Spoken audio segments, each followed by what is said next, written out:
Okay, here's the one thing I want to talk about today. I've been trying to review kind of more and more because we will have a test coming up very, very soon. We'll do a practice guide, possibly as early as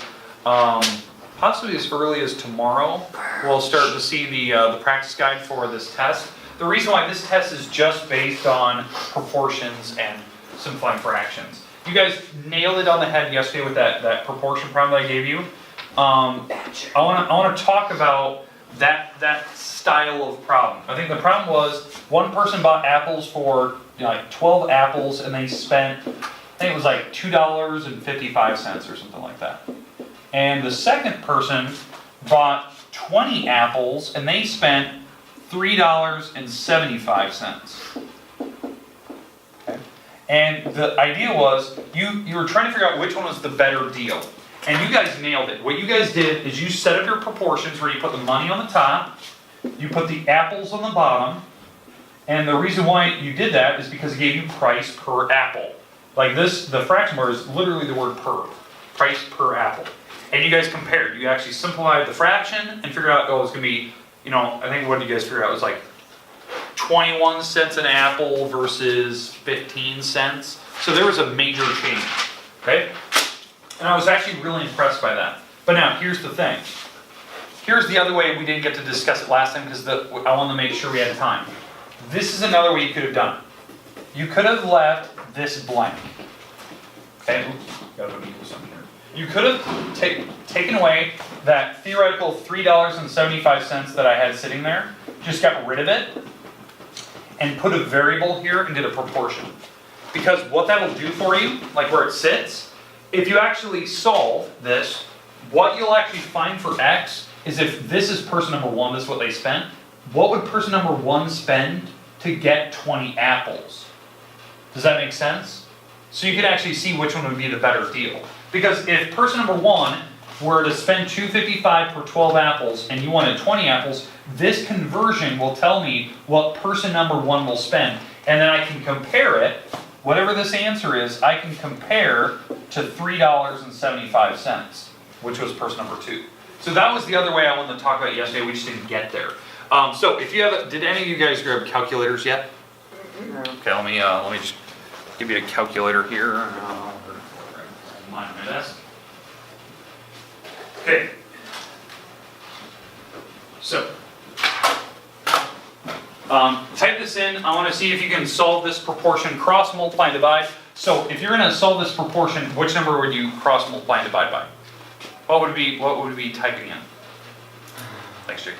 20 Times 255. Yeah. Times 255. Keep going. and then divided by 12. Divided by 12. All right, type that in. I want to know what that number is. It's not going to be $3.75 because I think yesterday we said the first person was spending way too much money. 4.25. Say it again. 4.25. Yeah. This amount. This is what person number one would spend to get 20 apples. Person number two didn't spend that. They spent $3.75. So the person number two spent less money. Does that make sense? Yeah. Because this is the idea. If you took out the price we had sitting here, like we got rid of the $3.75, and you put an X, this will tell you what person number one would have spent. And so you can compare them. So I just think it was really clever the way that that problem was like set up. I found one of those in your book. That's why I kind of put it up here because it was just a great application of why you'd ever want to do this. This can actually tell you what would be the better deal in store for you. But it's using proportions. Now, the things we've used proportions: simplifying fractions, doing unit rates, doing maps, doing conversion of exchange rate on money. I think mapping is probably the best one, the geographical map, figuring out actual distances on a map. But these are things I want you to know how to do. Okay, these are the things we'll start reviewing on that quiz or the practice guide that I'll give you guys tomorrow. Okay, and we'll take a test possibly as early as next week. Now next week we have ITBS testing next week, That's what I was gonna say. Tuesday, Thursday. I'm not going to put a test on Tuesday, Thursday. I could test possibly Monday. That'd be probably the earliest I could test. Just to get it out of the way. But we have parent-teacher conferences next week, so if your parent can come, I always encourage it.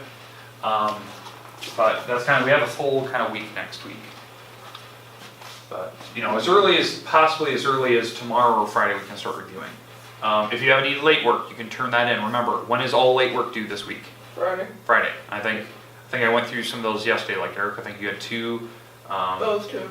Those two plus, I think your page 116, if you haven't turned that one in. I did. You've heard 114, 115. So, So 3 sounds cool. here, I can tell you right now. No, you have 116 turn. You have 116. It was Sam you did. Sam did. That's me. So, there you go. Okay, and we'll go through some stuff again today. So it was 116, so sorry it was Sam. Yeah, I had to turn that in, yeah. Okay. All right. Questions? All right, that's it for today. Pretty easy. We'll go to our little activity here and we'll finish out the day.